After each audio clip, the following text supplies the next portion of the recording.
Good morning everyone. Ito po ang inyong lingkod, si Pastor Ruel Camya po mula po dito sa Winnipeg, Manitoba, Canada para po sa ating pag-aaral ng salita ng Diyos ngayon pong umaga. Welcome po sa Tinig ng Pag-asa. Sa araw pong ito mga kapatid, magpapatuloy po tayo sa ating pag-aaral sa Aklat ng Mga Gawa at ang topic po natin for today ay pinamagatan ko pong A Faithful Servant in God's Plan. At ito po ay hahanguin natin sa Aklat ng Mga Gawa, chapter 9, verses 10 hanggang 17. Samahan niyo po ako at ating pong basahin ang mga talatang ating pagbubulayan. In Damascus, there was a disciple named Ananias. The Lord called him in a vision. Ananias, yes, Lord, he answered. The Lord told him, go to the house of Judas on Straight Street and ask for a man from Tarsus named Saul, for he is praying. In a vision, he has seen a man named Ananias come and place his hand on him to restore his sight. Lord, Ananias answered, I have heard many reports about this man and all the harm he has done to your holy people in Jerusalem. And he has come here with authority from the chief priest to arrest all who call on your name. But the Lord said to Ananias, go, this man is my chosen instrument to proclaim my name to the Gentiles and their kings and to the people of Israel. I will show him how much he must suffer for my name. Then Ananias went to the house and entered it. Placing his hands on Saul, he said, Brother Saul, the Lord Jesus who appeared to you on the road as you were coming here has sent me so that you may see again and filled with the Holy Spirit. Immediately, something like scales fell from Saul's eyes, and he could see again. He got up and was baptized, and after taking some food, he regained his strength. Pagpalain nawa ng Panginoong Diyos ang pagkabasa at pagkadinig ng kanyang mga banal na salita na sa araw na ito'y ating pagbubulayan. Sorry po. Sa pasimula po ng Acts chapter 9, Saul is still breathing threats and violence against the church. Pinag-aralan po natin ito kahapon. And he obtains a letter from the high priest para arestuhin at habulin ang mga Kristiyano sa Damasco. At ito po mga kapatid ay natalakay natin kahapon bilang pagpapakita na ang simbahan kapag patuloy na lumalago ay nakakaranas din ng mas malaking mga threats at mga pagsubok. At dito, lalong nag-umigting ang pagnanasa nitong si Saul na lupigin at pagpapatayin ang mga mananampalataya. Dala-dala ang liham galing sa high priest on the road. Saul encounters the risen Christ in a blinding vision. Sa Acts 9:4 ang sabi, Saul, Saul, why are you persecuting me? Tinalakay po natin kahapon na ang pinepersecute naman ni Saulo ay ang mga Kristiyano. Pero kapag pinepersecute ang simbahan, pinepersecute ang mga Kristiyano, ay in reality, ang pinepersecute ay walang iba kundi ang Panginoong Hesukristo.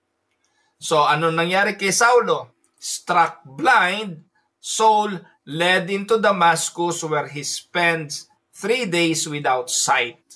Sa panahong ito ng kanyang pagkabulag, siya ay nag-fasting, hindi kumain, at siya ay patuloy na nanalangin. Mga kapatid, this is the turning point ng isang persecutor nang kinatagpo siya ng ating Panginoon. When we think of Acts chapter 9, we usually think of Saul's dramatic conversion on the road to Damascus. Pero hindi natin napagtutuunan ng pansin ang isang karakter na merong malaking role na ginampanan, yung humbleness ng karakter na ito. He is not an apostle, not a famous preacher, not even a church planter. But this person was used vital instrument by God sa transformation nitong si Saulo para maging Pablo. Sa verse na ating binasa, we see how God calls ordinary believers to do an extraordinary task for His glory. At ang lalaking tinutukoy ko, walang iba kung hindi si Ananias. So sa araw pong ito, ang ating pag-aaral nakasentro sa lalaking pinangalanan ng Biblia na si Ananias o Ananias. Let us go and look at the passage verse by verse. Let's go to verse 10. Acts 9, verse 10. Now there was a disciple of Damascus named Ananias. So yung term na disciple, common term yan, common title given to the followers of Christ. Kapag ikaw ay tagasunod ni Kristo, ikay naging Kristiyano, ang tawag sa iyo ay disipulo. So hindi po siya kabilang sa apostol, no po? Hindi po siya kabilang sa mga diakono ng simbahan sa Jerusalem. Siya po ay kabilang sa mga nangalat na mananampalataya because of the persecution. At siya ay nasa Damasco. Ang pangalan po ng lalaking ito ay si Ananias, binigyan siya ng pangalan dyan, and the Lord said to him, kinausap siya ng Panginoon at sinabihan siya ng isang pangitain. No po? At si Ananias is introduced simply as disciple. Not an apostle, not a deacon, not a leader, not even an elder of the church, but just a believer, a disciple of the Lord. So when the Lord called, ang magandang katangian nitong sa Ananias, nang tinawag siya, walang but, walang ifs, basta sumunod siya. So he asked some question, ay clarificatory question, pero makikita natin immediately ang sabi niya, "Here I am, Lord." Here I am, Lord. And he said, no, sabi po diyan, the Lord said to him in a vision, Ananias. So tinawag pa lang siya sa pangalan and he said, "Here I am, Lord." And this shows willingness and availability. Kung i-illustrate natin ito mga kapatid, katulad ni Samuel. Ano sabi ni Samuel? "Speak, Lord, for your servant is listening." Magsalita ka, Panginoon. Ang iyong lingkod ay nakikinig. So God often use those who are attentive and available. Kilala naman ng Diyos yung kanyang gagamitin, kilala naman ng Diyos yung kanyang tatawagin, kasi alam niya kung sino ang karapat-dapat. At dito po sa pagkakataong ito, again, may I remind you, si Ananias ay hindi pastor, hindi siya apostol, hindi siya kabilang sa mga diakonong pinili para maglingkod. He was just an ordinary member of the church, a follower of Christ. Mga kapatid, bilang application, gusto kong bigyan ng emphasis. God does not require extraordinary ability, but a willing heart. Huwag po nating isipin na dahil tayo pangkaraniwang mananampalataya, hindi tayo magiging kagamit-gamit. Huwag niyo pong kakalimutan, si Apostol Pablo o si Saulo sa panahong ito ay hindi pa Pablo. Siya po'y Saulo pa lamang. At ang pagiging Pablo niya ay matapos na pagministeryohan siya ng isang Ananias. Hindi man, take note of this, hindi man naging mangangaral, hindi man naging misyonero itong si Ananias, pero sa kanyang ministeryo at pagsunod sa Diyos, nakapag-ministeryo sa isang Saulo na eventually naging Pablo, imagine niyo ang impact nun.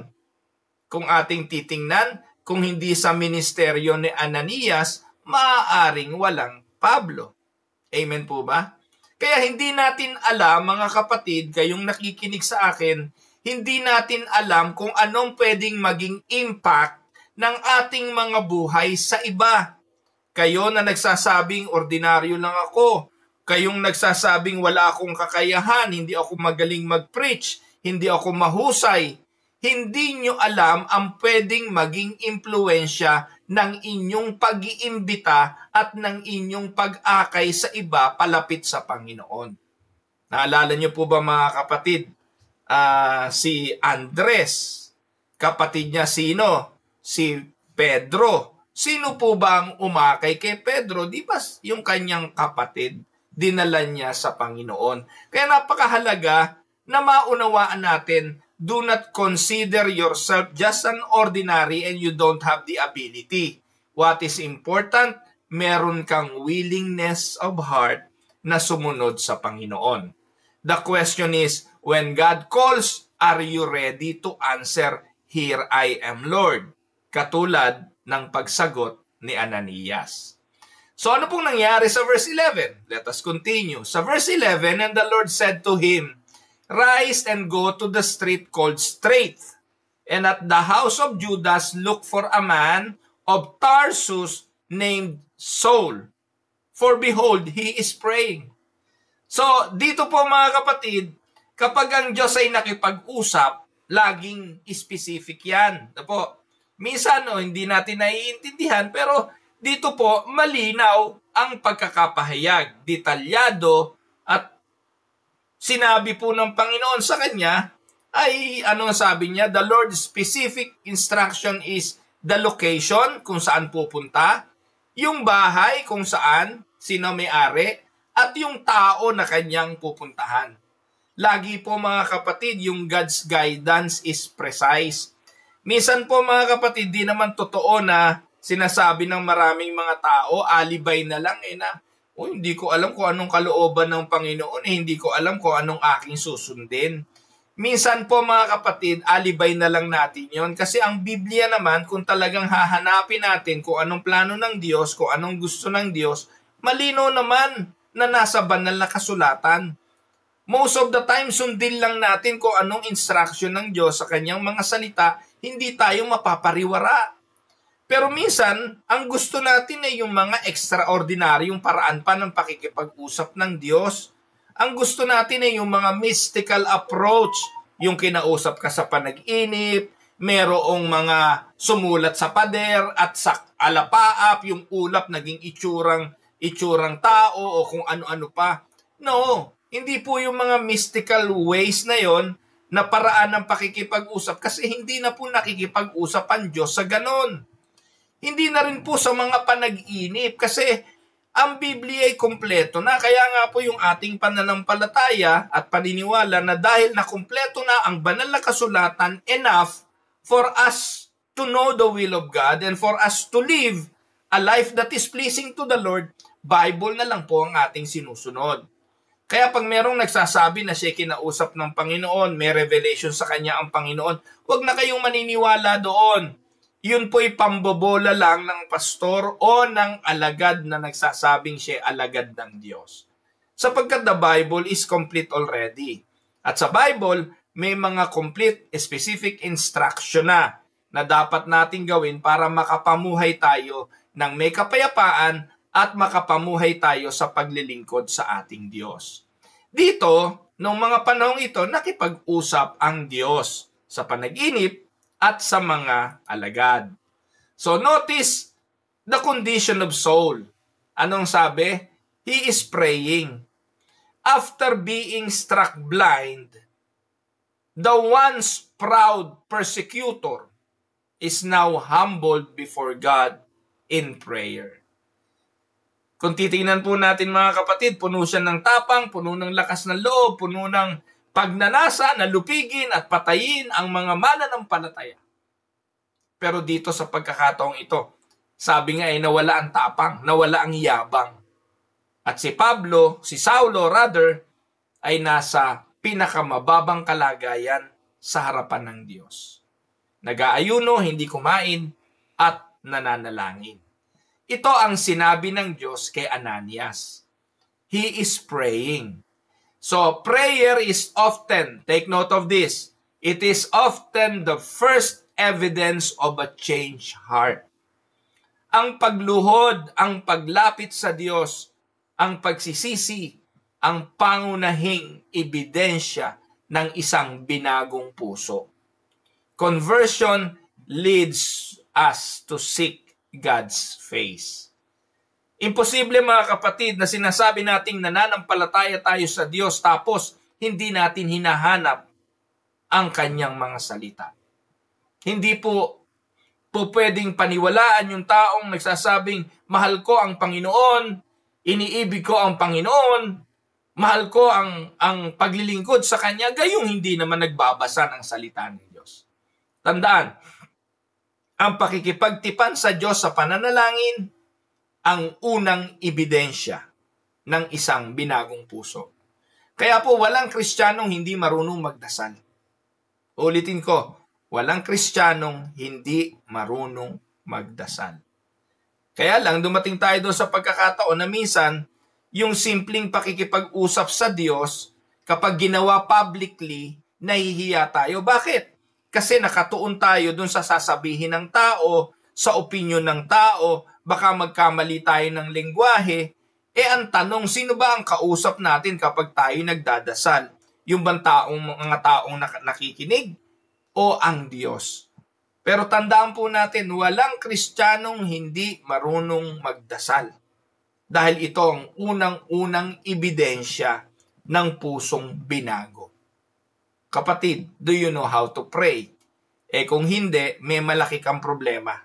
Baka hindi ka talaga mananampalataya dahil imposible na ang isang Kristiyano hindi makipag-usap sa kanyang Diyos na kanyang sinasampalatayanan. Amen ba, kapatid? So ano nangyari sa verse 12?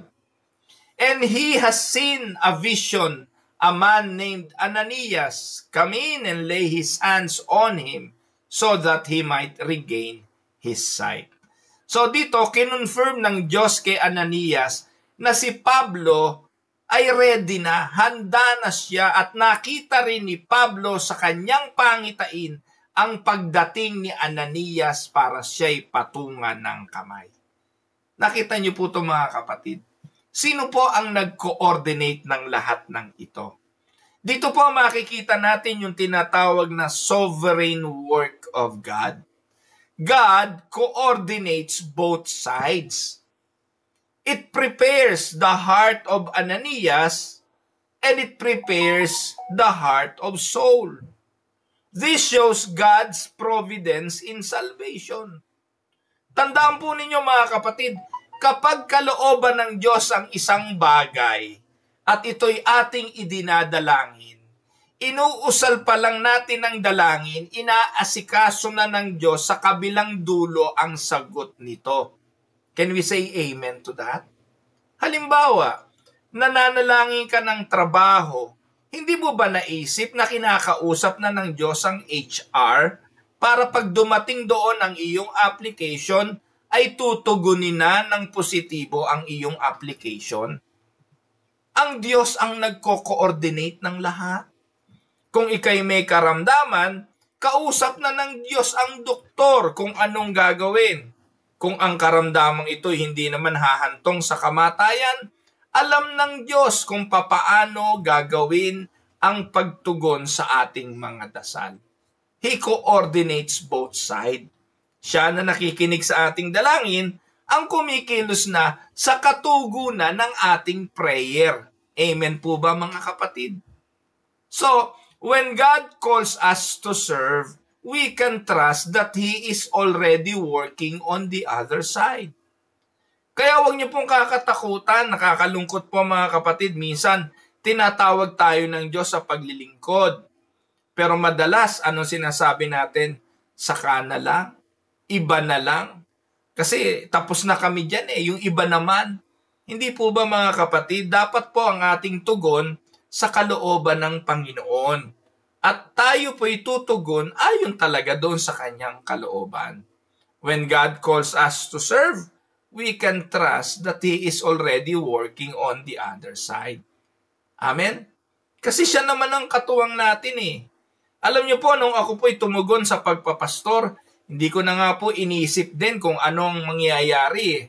Hindi ko na rin po iniisip kung kaya ko nga bang magpastor. Hindi ko na rin po iniisip paano na yung pamilya ko.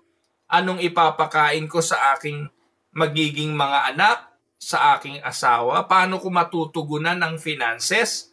Meron po ako nung nililigawan Gusto ko po yun Sabi ko sa kanya, ayokong magpastor kasi pag ako'y nagpastor, sigurado hindi kita mabibigyan ng magandang kinabukasan.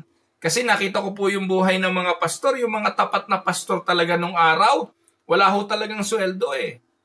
Naglilingkod po sila, wala po silang siguradong tatanggapin. Dahil nung araw, hindi naman talaga sweldo ang tawag sa ibinibigay sa pastor eh. Love gift. Puro love, walang gift. No po? So, ganun po nun eh. Ngayon na lang po nauso, nagde-demand na mga pastor. Ngayon po may mga pastor na talagang lahat na lang ng pwedeng makakuha sa simbahan, kukuhanin eh. Hindi na ho marunong mahiya yung mga pastor ngayon sa pagde-demand eh. Parang nakikipag-usap na rin sa mga employer ng private company na eto dapat ang salary ko, may gasoline allowance ako, meron kaming pastoral house na dapat tirhan, meron kaming SSS at kung ano-anong benefits like insurance. Pero nung araw, wala ho nun eh. No? Hindi ko naman sinasabing masama yun. Kung ubod naman ang dami ng pera ng simbahan tapos yung pastor wala man lang talagang kinakapos dahil talaga sa kakuriputan ng mga namamahala ng pera ng simbahan na para bang sila may-ari noon at sila ang may kapangyarihan doon. Mali din naman yun. Parusahan nawa kayo ng Diyos sa mga pinagagagawa nyo, kayong mga mapanlupig sa pastor.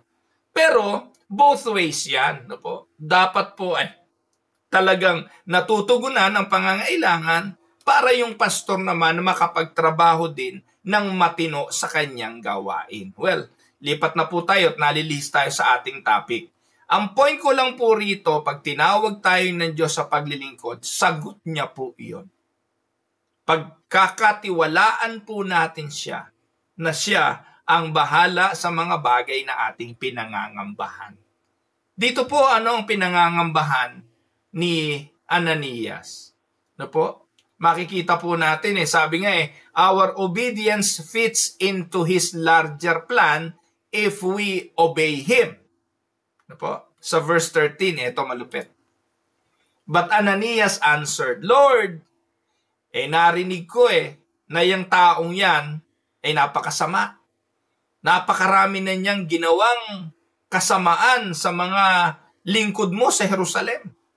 Hindi lang sinabi dyan ni Ananias, di ba nung pinatay si Esteban, yan ang isa sa dahilan. So, ito po yun. Sinabi niya to sa Panginoon. Ananias hesitates because of Saul's reputation. At sino nga ba naman ang hindi magiging hesitant?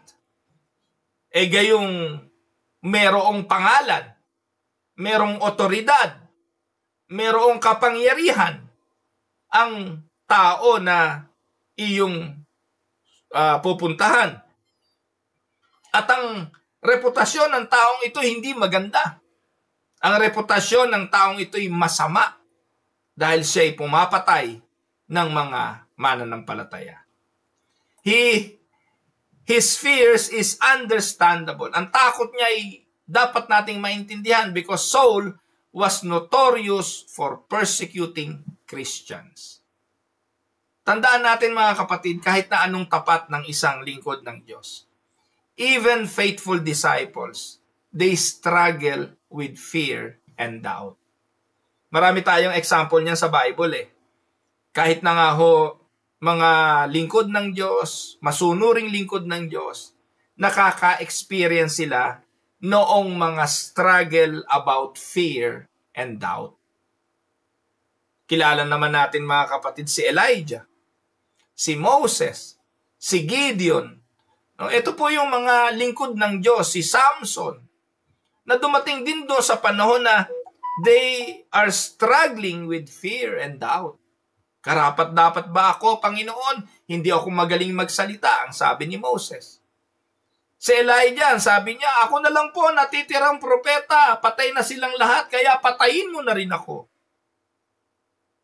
Makikita po natin sa mga karakter ng mga lingkod ng Diyos na hindi naman sila exempted talaga sa pagkatakot at sa mga pagdududa at pag-aalinlangan. So ano pong application nito sa atin bilang mananampalataya? Tandaan po ninyo, obedience to God often requires overcoming fear. Kaya ang Diyos, napakahusay din niya. No? Para mapasunod tayo, inaalis niya ang takot sa ating mga puso. Kay Moses, ano sabi niya? Problema mo pagsasalita, di sama mo si Aaron. Sino ba ang gumawa ng iyong dila? Di ba ako may gawa ng dila? Ito pong si Elijah, ginawa ng Diyos? May problema ka, depressed ka lang, matulog ka. Pinatulog lang siya ng Diyos. Pagkatapos pinakain, pinagpahinga. And then pagkatapos nun, nanumbalik ang lakas at bumalik sa paglilingkod. We may feel hesitant, but faith moves us beyond fear into trust. Amen? Sa verse 14, and here he has authority from the chief priest to bind all who call on your name. So, ito po yung alibay pa ni Ananias. Sabi niya, nandito ang malaking danger. Ananias point out the danger. Si Saul ay may legal authority para arestuhin ang mga mananampalataya. And this reminds us that God sometimes calls His people to walk into risky situation for the sake of the gospel. Tandaan mga kapatid na ang pangangaral ng Ebanghelyo hindi bed of roses.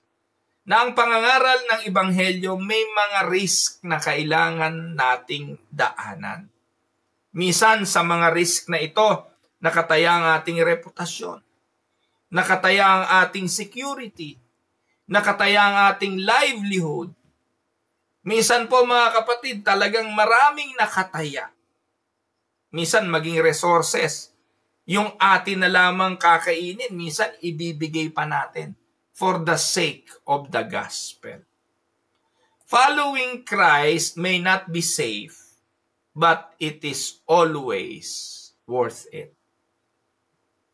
Si Charlie Kirk nga mga kapatid, ano nangyari?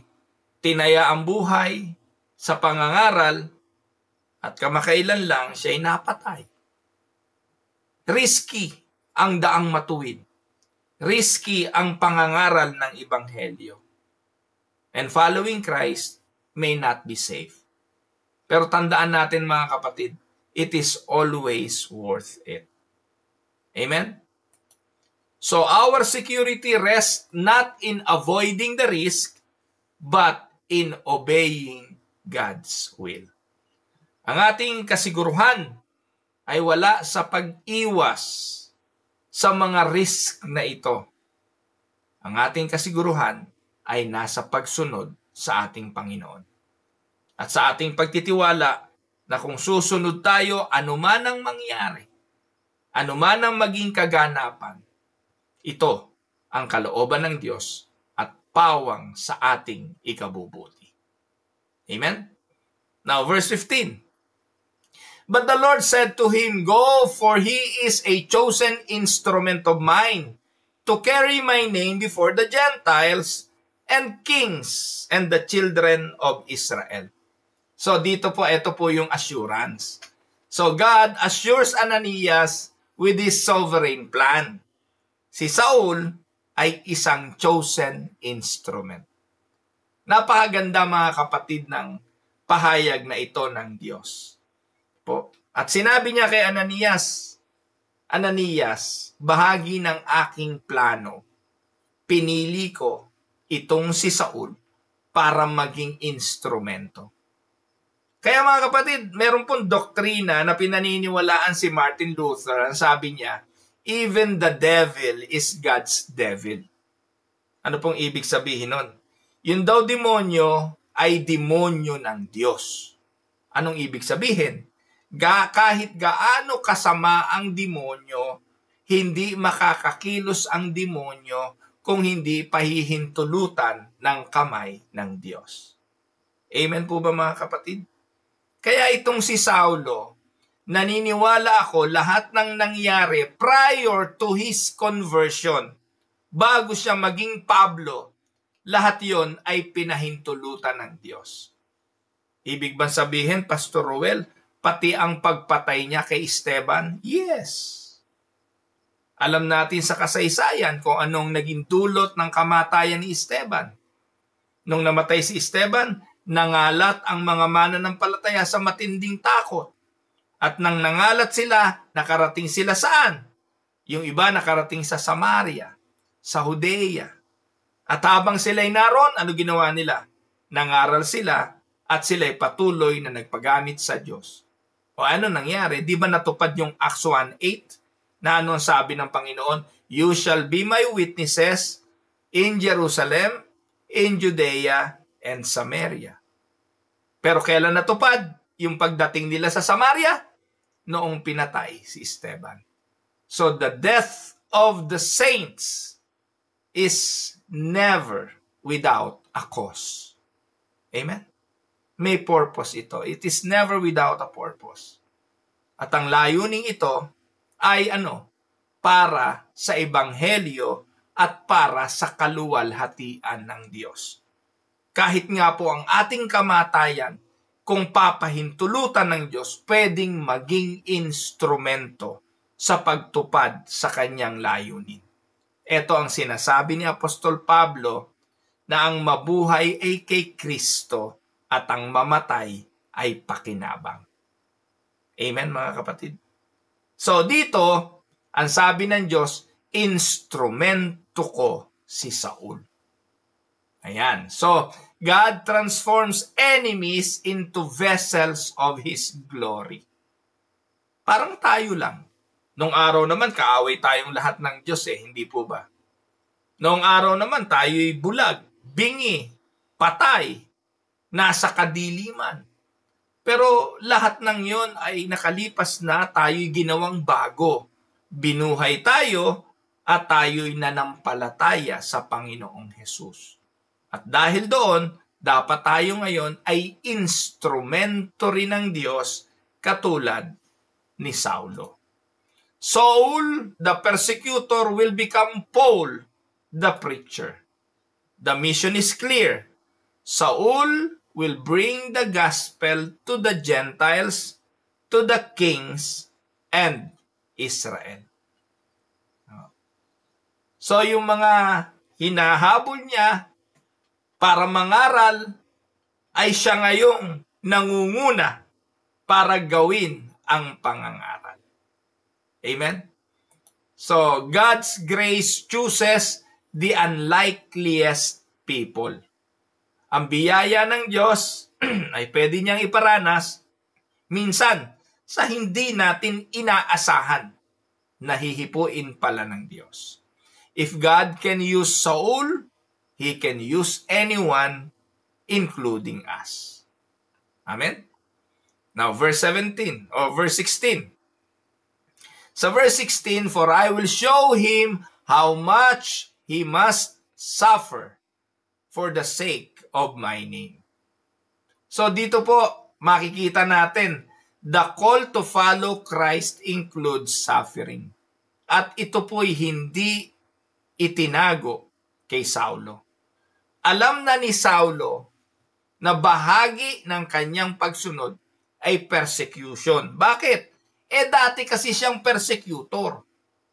Alam niya na may lilitaw din na siyang magiging kapalit niya bilang persecutor. And this time, siya na ngayon ang ipe-persecute. Amen? Saul's mission is glorious but it comes with hardship. Kaya sa kanya nanggaling yung mga katagang I can do all things through Christ. Bakit? Dinanas naman niya lahat na Shipwreck, pinagbabato, at nabilanggo lahat na po ng kahirapan bilang isang lingkod ng Diyos. Pero at the end of the day, ang sabi niya nga naranasan kong magutom, naranasan kong meron, naranasan kong wala. Pero sa kabila ng lahat ng ito, ang sabi niya, I can do all things through Christ who gives me strength. The mission of Saul is glorious, but it comes with hardship. This verse balances triumph with realism. Take note, the Christian life is marked by both purpose and persecution. Huwag kayong maniniwala doon sa mga nagsasabi dyan, mga prosperity preacher, na kapag sumunod kay Kristo, puro na lang ginhawa, puro tagumpay, puro ligaya. Hindi. Ang pagsunod sa Panginoon is a balance of triumph and realism. Amen? Following Jesus is costly, but suffering for His name is an honor. True discipleship embraces both the cross and the crown. Hindi pwedeng puro crown, puro crown, puro crown without expecting the cross. Amen? And then, yung huling verse. So Ananias departed and entered the house. And laying his hands on him, he said, Brother Saul, the Lord Jesus, who appeared to you on the road by which you came, has sent me, so that you may regain your sight and be filled with the Holy Spirit. Maganda rito mga kapatid, despite his fears, Ananias obeys. Notice his word, Brother Saul. Ananias embraced Saul as a family in Christ, showing forgiveness and acceptance. Kanina, ang sabi ni Ananias sa Diyos, alam ko po't nabalitaan ko po gaano kasama ang taong ito. Alam ko po paano niya inusig ang mga kapatid sa Jerusalem. Pero dito, tinawag niya si Saulo na Brother Saul. And then he lay hands on Saul, a sign of fellowship and commissioning. Through this act, Saul regained his sight and receives the Holy Spirit. Tandaan mga kapatid, true obedience is not partial but complete. Ananias went, Ananias touched, Ananias called Saul his brother. That is a sign of true obedience, complete obedience. Amen? So love welcomes even former enemies into the family of God. Now, anong conclusion natin sa Acts 9:10-17? These verses reminds us, one, that God uses ordinary disciples like Ananias in an extraordinary ways. Amen? 2, God calls may involve risk, but His plan is sovereign and good. And the last, God transforms even the worst sinner into a chosen instrument for His glory. Amen mga kapatid. Now for some reflection questions. Number 1, how ready are you today to say, Lord, here I am. Send me. 2, what fears keep you from obeying God's direction, and how can you overcome those fears by faith? 3, do you believe God can transform even the most unlikely people? Who in your life seems far from God but needs your obedience to reach? And the last, are you willing to embrace former enemies or those difficult people as brothers and sisters in Christ? Pinagpala nawa tayo ng mga aral na ito at paalala ng Aklat ng Mga Gawa, chapter 9, verses 10-17. Tayo po'y saglit na tumungo, tayo po'y manalangin. Sovereign Father, we thank you for the example of Ananias, an ordinary disciple used in extraordinary ways. Lord, teach us to be available, courageous, and obedient to your call. Help us, O Lord, to trust that you are sovereignly working on both sides of our obedience. May we embrace others with the love of Christ, even those we once feared, and may we live boldly as your instruments, willing to suffer for your holy name. This is our prayers in Jesus' mighty name. Amen and Amen. Pagpalain po kayo ng Panginoon. Ito po ang inyong lingkod, si Pastor Roel Camia po, mula po dito sa Winnipeg, Manitoba, Canada, para sa ating pag-aaral ng salita ng Diyos ngayong umaga, dito po sa Tinig ng Pag-asa.